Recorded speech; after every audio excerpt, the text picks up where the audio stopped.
This is an everything bagel cookie. Like, it's a sugar cookie with everything bagel seasoning all over it, and it's my new favorite thing. I don't know what is about this cookie. It's like a mind fuck. Love it. Absolutely love it. Happy New Year to you guys. I hope 2021 is not bringing you too much existential dread. I mean, it's already been kind of shitty, but you know what? It was a free trial round. It don't count. We didn't hit subscribe. We didn't hit submit to the payment. We still got time to test this product out before everything goes, to complete like shit. Hello, my beautiful people, and welcome back to my channel. If you are new here, hi, hello, how are you? I go by That's Otaku, and on this channel, we like to believe that animated characters are way better than actual human beings because, duh. On today's video, we are going to talk about the anime 2021 season. So, last year, 2020, there were a lot of bangers when it came to anime. There was Tower of God, there was God of High School, My Hero Academia have season 4 come out. A lot of great things come out in 2020, and I am here to say that I missed most of it. 2020 was not the year for anime for me. I don't know why, and I really pride myself in being like that person that knows everything about going on in the anime community, but I find that as I've gotten older, it's just been harder and harder for me to keep up. But if I'm going to start this channel and I'm going to devote myself to making sure that I'm, well versed in the topic, even if I only watch like one anime per new season that comes out, I want to be able to just keep up with the trends of today, because like y'all are making memes left and right, and I'm just sitting here like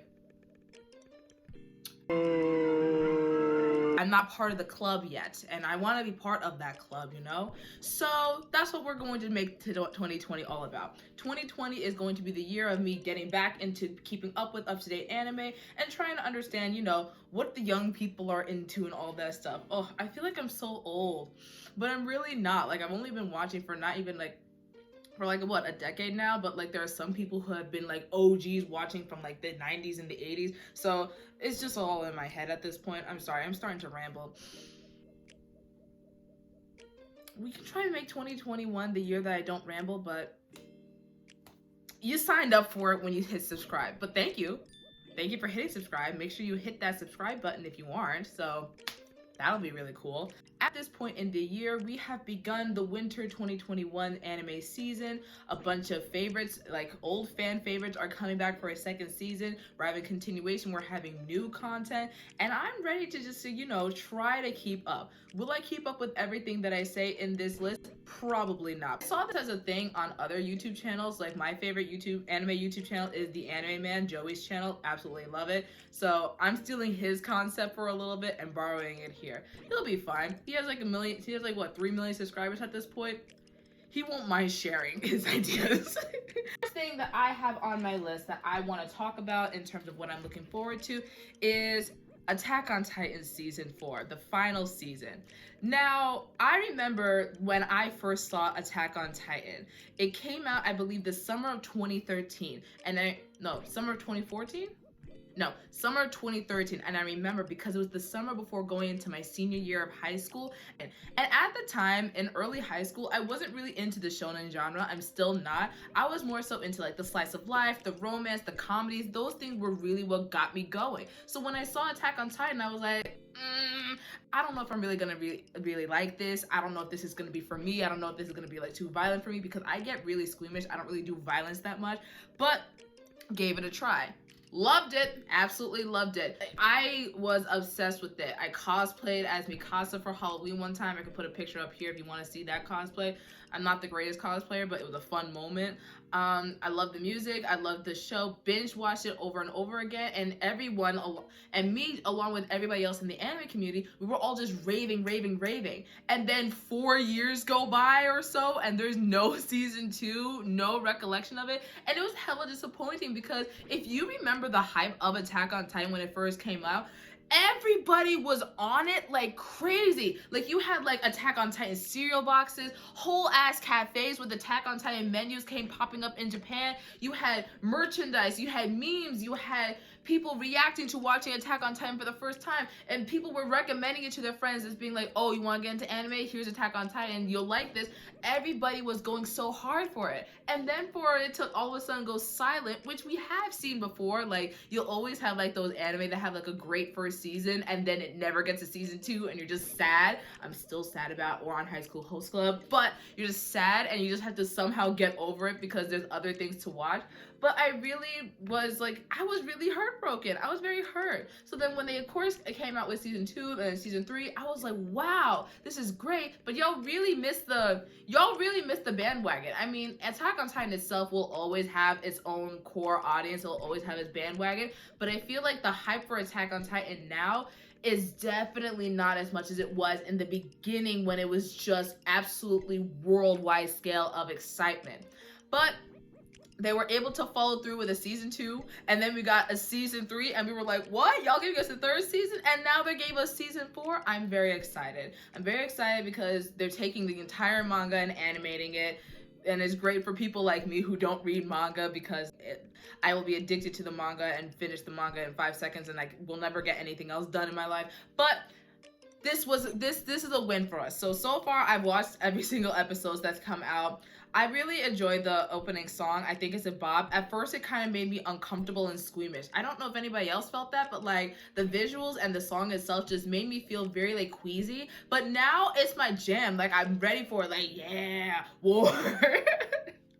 Loved it. Absolutely love it. The first few episodes, I'm a little bit lost because we have a new set of characters and I'm not really invested into their story as much. Like the girl Gabby, I find her annoying. Zofia doesn't talk that much, but I'm hoping to hear more about her. Udo is like the typical like squeamish, nerdy, quiet, shy person, I think. And then you have Falco, who's like a wannabe hero trying to make everything good for everybody. You have an interesting set of kid characters, and it's just really nice to see how they are raised juxtaposed to like the original cast characters, where you have like Eren and Mikasa and Armin. We haven't seen them yet so far, and it's just interesting to see the time jump and all that stuff. So I'm very interested to see how the rest of this season goes.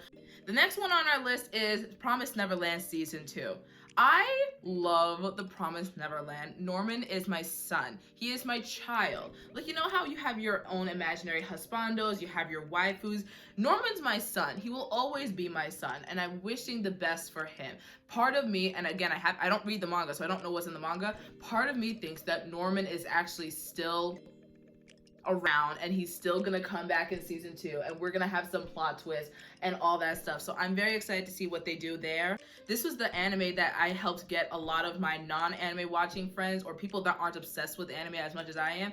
I put them onto this show, and the minute that they watched it, they binged it, and I was just like, yeah, I got more people to convert to my side out. Like, it was just really, really cool. And now we have season 2, but season 2 was supposed to come out, I remember, April of 2020. But of course, this dumb panoramic decided to come around and pause a whole bunch of anime for a lot of people. You know what? I think that's part of why I didn't watch a lot of anime in 2020. So many different shows that were supposed to be making a comeback in 2020 got moved to 2021. So in my head, I was just like, you know, not having that much of like a motivation to actually keep up. But that's a whole other point. I have a video on my channel where it's like called like, so COVID canceled your 2020 your seasonal anime, who cares? And it's supposed to be like a funny video of just like me like reacting to the fact that, oh, everybody's favorite animes are being canceled, da da da. If you want it, it's on my channel. I'll link it down below. It's really, really funny. At least I thought I was funny. I thought it was hilarious. It shows my my amount of fanaticism when it comes to my anime taste. But yes, Promised Neverland, I watched the first episode, already hit you. It was a beautifully done first episode because you're just brought up with that whole like cliffhanger, not cliffhanger, but that new character and that new detail at the end that's going to really set the motion for the entire season. So I'm very excited to see what goes on there. The next anime on this list is a new one. It's not a second season. I do want to keep up with the current times and not just focus on new seasons, even though this anime season does have a lot of second, third seasons. But it's this one called Horimiya, and I'm just going to read the synopsis here on my anime list. Although admired at school for her amiability and academic prowess, high school student Kyoko Hori has been hiding in another side of her. With her parents often away from home due to work, Hori has to look after her younger brother and do the housework, leaving no chance to socialize away from school. Meanwhile, Izumi Miyamura is seen as a brooding, glasses-wearing otaku. However, in reality, he is a gentle person inept in studying. Furthermore, he has 9 piercings hidden behind his long hair and a tattoo along his back and left shoulder. By sheer chance, Hori and Miyamura cross paths outside of school, neither looking as the other expects. I'm excited for this because it sounds like it's going to be some type of... The way that My Anime List classified it, I think they said it's like a slice of life, comedy, romance, shonen, school shonen, all of those things, those are my jam. I really love a slice of life. I love like high school romance because I didn't have any in high school, boo-hoo. So I like to live vicariously through the anime characters. I can't help it. This whole idea of like anime characters having like a double life outside of school and like deviating from the typical tropes is really fascinating. I think other shows that did this like Imoto, Imoto-chan, the one with the girl that looks like a hamster half the time. I'll put a picture if you guys know what I'm talking about. That one. Other shows have done this trope before, but I think it's a very new one that's happening where you just see like a whole double life thing. You know, bad boy looking, but not really. You get what I'm saying. It's something new, it's something fresh. I'm very excited for it. When I saw the visuals for the trailer, I was just like, ooh, this looks kind of pleasant. Maybe this will give like the whole like romantic feels that I've been yearning in my soul a little bit of a kick. So I'm very excited for Horimiya. That one I'm definitely going to be watching. The next one on the list is another sequel. Again, a lot of sequels because everything got pushed back because of, you know, the panorama. Watching Beastars. So Beastars is on Netflix. It's one of those Netflix original anime, and I'm not gonna lie, Netflix has actually been doing a really good job in the anime realm. I mean, some are more duds, like Neo Yokio, like we don't speak of that. Jaden Smith, that wasn't really your best work. Other ones they've done would be like Devilman Crybaby, The Great Pretender. A whole bunch of shows have come out from Netflix within the past few years that are definitely noteworthy. Beastars is definitely one of them. They had the first season come out, I believe, last year or the year before, something like that. And it's basically kind of like, imagine Zootopia, but in high school, mixed with like a bit of Degrassi. Maybe not Degrassi, but just a little bit of a grittier, darker tone. And if you know of Beastars, you know that they had a whole bunch of like in-depth analysis as to like what is good, what is bad, people's urges, what's natural, what's not natural. And it's just very telling of a lot of things that need to be discussed in society more. So I very much admire Beastars. Plus that opening song is a bop. It's a definite bop. So now that we have season 2, and thankfully because Netflix is making it, I don't have to wait week by week to get new episodes. All I gotta do is just sit in my room and binge. Yeah, that sounds nice. The last 2 that I'm looking forward to are essentially like a 2-for-1 because they're both kind of in the same category. Cells at Work and Cells at Work Code Black. Now, Cells at Work has a special place in my heart because I'm a nerd. I love science. I'm a huge science fanatic. I was that kid in school that would just like, you know, color code her notes, who would just obsess and learn all types of things about cells, about animals and things like that. So anytime there's a show that involves like science and learning, I'm game for it.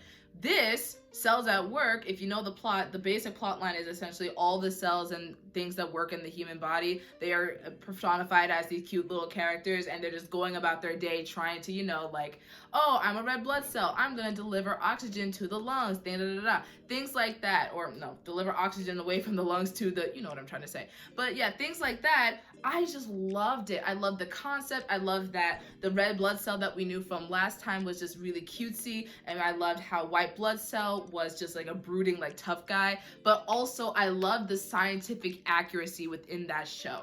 Like the way that they just talked about like Staph aureus, the way that they talked about what a hemorrhage looks like, the way they talked about what happens during a cut when you're trying to, you know, close up a wound. Things like that. And the platelets, were absolutely adorable. Loved it. So of course season 2 has to be equally as cute. But what I'm also more excited about is the Cells at Work Code Black, which is essentially that concept that I just said, but make it an unhealthy person. So it makes you really wonder like how much all of our cells need to go through in order to make sure that we don't die. Like if we're a smoker, if we're not active, if we don't eat right, if we have so many different comorbidities in our body, how do our cells react to trying to work hard for us under those stressful conditions? And I'm thinking that whatever Code Black shows me is gonna make me think like, wow, My lungs are really working hard for me. Wow, my platelets are really working hard for me. Let me try to make sure that I eat a salad today to do better by them. Will I eat that salad? Probably not. But I thought about it. And I'm pretty sure that's what the point of the show was. For me to think about that salad. They didn't say I had to eat it, but I had to think about the salad. That's pretty much what I have for this video. Those are all the shows that I'm really excited for. Comment down below if you're excited for any certain shows, or if not in the winter season and the upcoming seasons coming up in 2021. I'm really hoping that you have a great day. I please hope that you like my hat, and I'll see you guys in the next video. I don't know. I feel like I'm going to commit to this promise to myself in terms of like trying to keep up with anime more. I'm gonna do it. I am totally gonna do this. It will be fine.